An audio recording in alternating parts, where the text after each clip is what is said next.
Aujourd'hui, destination Martinique. La simple évocation du nom Martinique suggère généralement un cadre idyllique de sable blanc et de cocotiers. La réalité est un peu différente et c'est ce que je vais te présenter en me focalisant sur les données démographiques de cette île. Petite présentation rapide, la Martinique se situe dans l'archipel caribéen et fait partie des petites Antilles que l'on oppose aux grandes Antilles que sont Cuba, l'île d'Hispaniola, composée de la République dominicaine et de Haïti, Porto Rico et la Jamaïque. C'est une petite île d'environ 1000 km², d'une population d'à peu près 365 000 habitants, dont la capitale est Fort-de-France, et c'est un département d'outre-mer depuis 1946. J'ai choisi de te présenter l'île sous un angle démographique car la situation est assez particulière. Le graphe que je vais te présenter est un graphe de l'INSEE, un graphique de l'INSEE. L'INSEE, c'est l'Institut national de la statistique et des études économiques. Je répète, l'Institut national de la statistique et des études économiques. Tu as en abscisse la variation de la population en pourcent, c'est-à-dire lorsque cette variation est positive, la population augmente, et si la variation est négative, la population diminue. Et en ordonnée, un échantillon de départements français.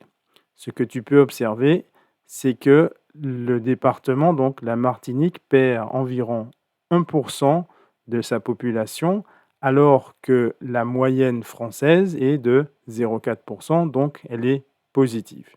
C'est très particulier et on parle de déclin démographique, c'est-à-dire que le nombre d'habitants sur cette zone définie est en train de diminuer. C'est le cas en Martinique.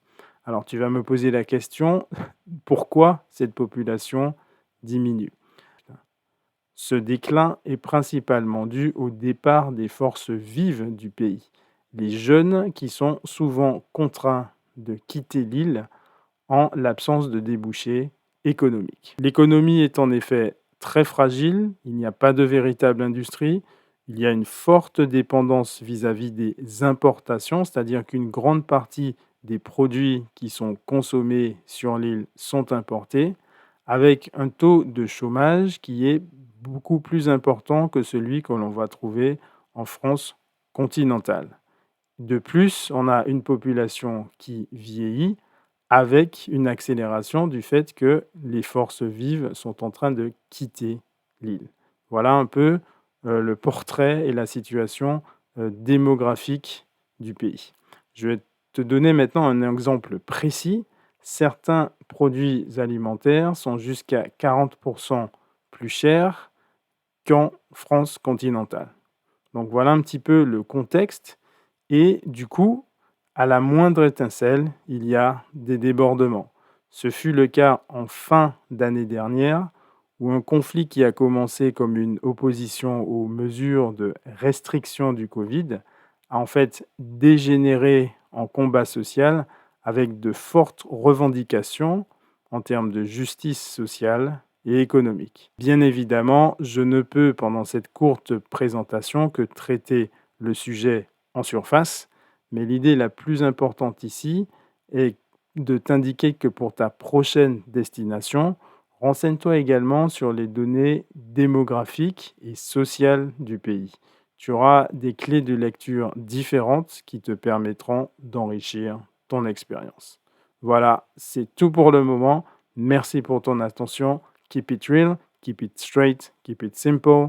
Si tu as aimé cette courte présentation, je t'invite à nous rejoindre sur les réseaux sociaux et à partager le contenu. C'est tout pour le moment. C'était Olivier de French You So Much, your fast lane to fluency. On se revoit très prochainement avec du nouveau contenu. À très bientôt. Bye bye.